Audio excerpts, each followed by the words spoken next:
We got a great opportunity here at St. John's. Be a quad one opportunity for our team here.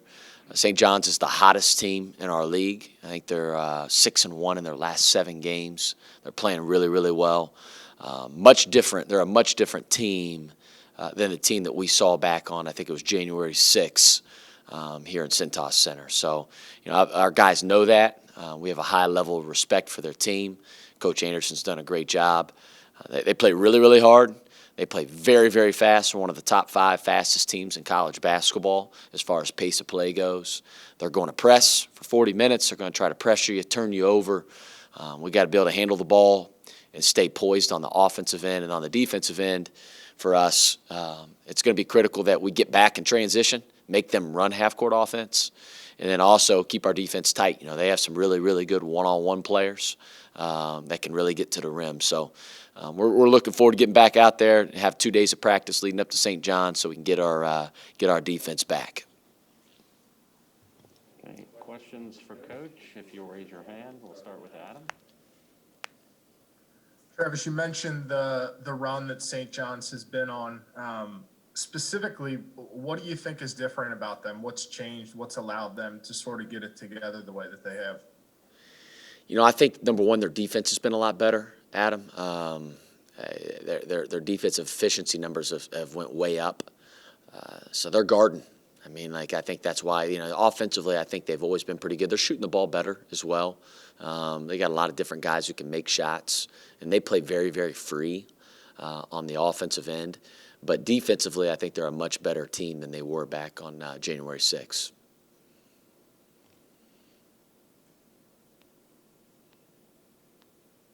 Paul? Yeah, Travis, can you compare your team's progress to this point this year as to where it might be, say, in a normal season? Man, Paul, it's probably hard to say where we would be, if it was in a normal season. Obviously, for us, the last month and whatever it has been now, month and a half has been very frustrating just with COVID-19. We haven't practiced much. I can count the amount of practices on one hand that we've had in the last month. And the only way to get better is you got to practice and you got to play games, right? And we've been trying to survive as best as we can, but again, our focus is we got better, I thought, today in practice. We got to get better tomorrow in practice again and get some of these habits back, especially on that defensive end and on the offensive end. We've kept it pretty simple on the offensive end this year just due to limited practice time. And I think hopefully we can continue to add here down the stretch to make us an even better offensive team. So you think maybe the defensive aspect has been more impacted by the layoffs and the inconsistency with the practices and the games? I do, and I say that because, you are your habits. And, you can say, hey, we want to block out, right? We know UConn's a great offensive rebounding team, but if you're not used to doing it on a daily basis, man, it's hard. And again, UConn's obviously an elite offensive rebounding team, or you got St. John's who's going to push the ball really fast in transition. You got to get those habits of getting guys back. It's not just running back; it's doing our rules while running back, right? Which is really difficult to do, and you get those habits in practice. Next question, Andy Mack. Travis, Butler beat them last Tuesday at Hinkle. Is there anything instructive from what the Bulldogs did to St. John's? Man, I thought Aaron Thompson really dominated the game. Him and Bo Hodges, just from a ball handling standpoint, Andy. You got to take care of the ball against St. John's, and St. John's got up big on them early. I want to say it was almost like 30-14 at one point early on in the game, and you got to kind of weather the storm. St. John's can go on huge runs. They're always in the game, even if you're up by 10, right? Because of the way that they play. But you can also get back in the game pretty quickly because of the way that they play.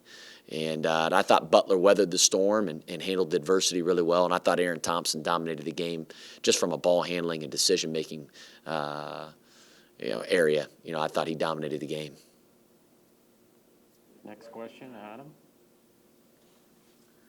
When you got the chance to rewatch that UConn game from yesterday, did anything else about that game sort of stand out to you? Maybe something that you might have missed within the flow of that game? Defensively, transition defense. It's just the habit stuff, Adam. It's like blocking out. They had 12 second chance points. They had 12 offensive rebounds. They got us in transition a few times. Our guys weren't back on the lift of the shot. So we have guys that crash the offensive glass. We have guys that are get back guys on the lift of the shot because you got to have floor balance, right? And they got probably 6 points worth of layups in transition that usually I don't think we give up. But our guys weren't back, and we got to get that corrected in practice, and we worked on it heavily today. They played really well. I'll give UConn credit. I mean, they shot the ball really well. Cole had a terrific game, like I said, and they had some guys that we were going to play the numbers game and play the odds, and some of those guys made us pay. They made some shots. So we got to be better. But on the glass, getting back in transition, jumping to the ball, just little things defensively that we got to really clean up here, which is good that we have 2 days of practice leading up to St. John's. Next question, Andy. Travis, is there a chance that Brian Griffin may be available and out of the COVID protocol for this one? He will not be available. I'll be hopeful that he'll be available moving forward after St. John's, as long as everything goes smooth.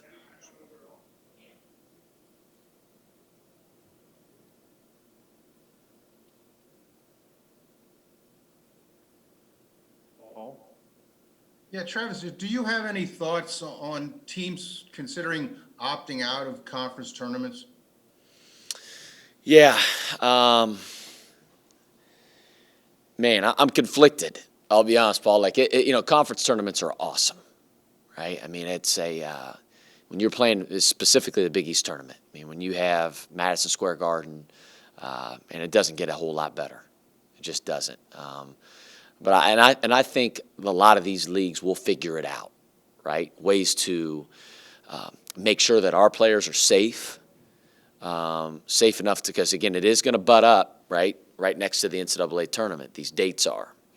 And it's critically important that if you're going to be a team that qualifies for the NCAA tournament, you don't want to lose your couple of your best guys going into the NCAA tournament. And there's people way smarter than I am, right, that are dealing with all the protocols and whatnot to make sure that our players are going to be able to stay safe and stay healthy. I don't know what all that's going to entail.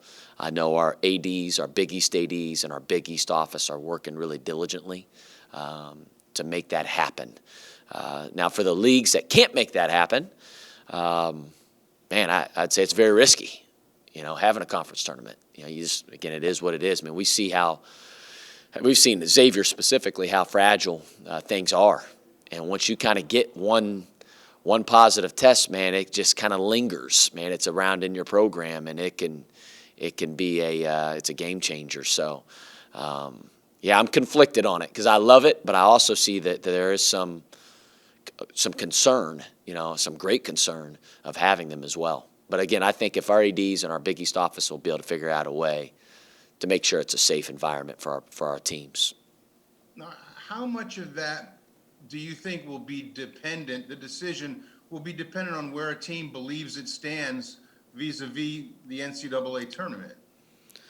It'd be interesting. I think each conference, Paul, has to figure out, they have to turn in their automatic qualifier, I think, and I'm going to be off on the date, I'm sure, here, but February 26th, they can turn that into the NCAA, whether they're going to use the conference tournament or they're going to use the regular season champ. Or they could just say, hey, you know what? Some of these leagues would say, hey, we're only going to have 4 teams playing a conference tournament. We're not going to have all 10 of our teams or whatever it is in a specific league. They just got to turn that stuff into the NCAA. The NCAA is, leaving it up to each conference to figure it out. But I think it would not shock me to see some teams, if they feel like they're in the NCAA tournament, would not shock me to see them opt out of the conference tournament. Next question, Adam. Travis, over your first couple years as head coach, you've shown your teams some interesting videos. I think that once upon a time you showed them like a boxing match. You've showed them previous Xavier teams. Have you showed this team this year any videos? Have you guys done that at all this year? Not a lot this year. We'll try to keep it light and scouting, kind of maybe keep, stuff that they'll remember. But again, I think every game kind of calls for different things. You try to save things for the right time, obviously throughout the season. But down the stretch, we'll use it. We got a couple that we're definitely going to be using for specific teams for sure, just to engage your guys. Because like you said, Adam, it's a long season, right? You play all these games, and for us, it's been a long season in quarantine for the last month and a half, and you want to engage your guys, motivate your guys, give them something different, right? Just can't be the same old every single day, or every game's kind of the same.